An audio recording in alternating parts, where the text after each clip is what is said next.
Hello, Introduction to Philosophy students, and welcome to Module 2 of your course.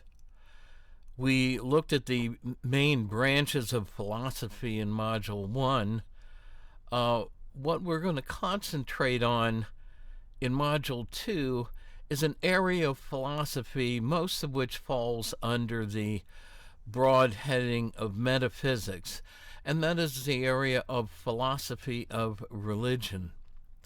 Now, many folks believe in a God on the basis of the veracity for them of a particular revelation, whether that be the Talmud, the Bible, the Quran, Bhagavad Gita, Book of Mormon.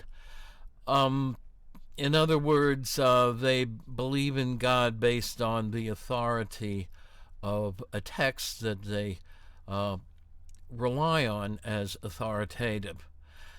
But what we are looking at in philosophy is an area called, even by theologians, natural theology.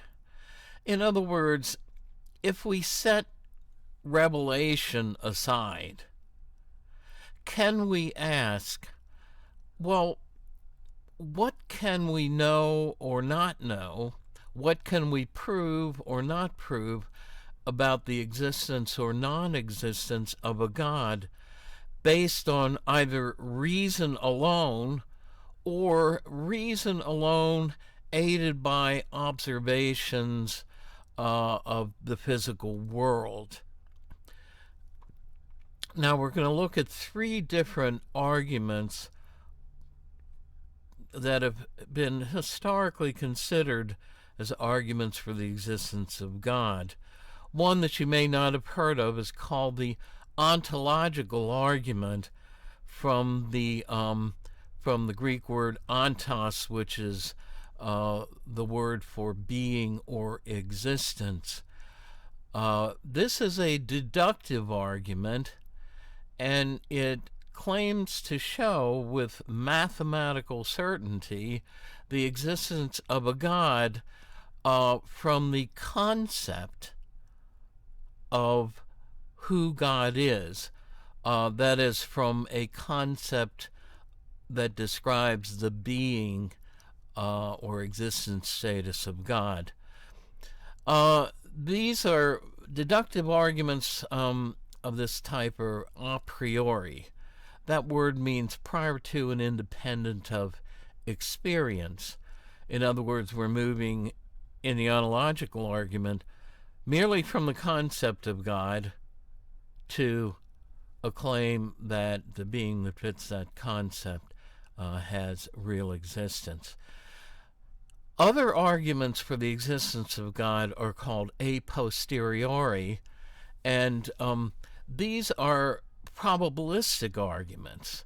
They don't try to show that God exists with the mathematical certainty that the ontological argument claims to show, but they claim on the basis of observations to show that it is more probable than not that a being with the characteristics that are attributed to God historically, that being actually exists.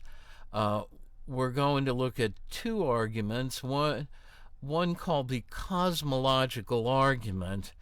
It tries to show that there must be a first cause to the cosmos, hence cosmological, and that first cause is none other than God, as God is traditionally conceived. The other argument is called the teleological argument, or more widely known today as the design argument. It tries to show that from the purposes that seem to be built into things in nature, telos is the Greek word for end or goal or purpose. From those purposes, we can conclude that there must have been a designer that designed the world for things to fulfill various functions or purposes. Now we're going to look at maybe the best argument on the other side of the fence.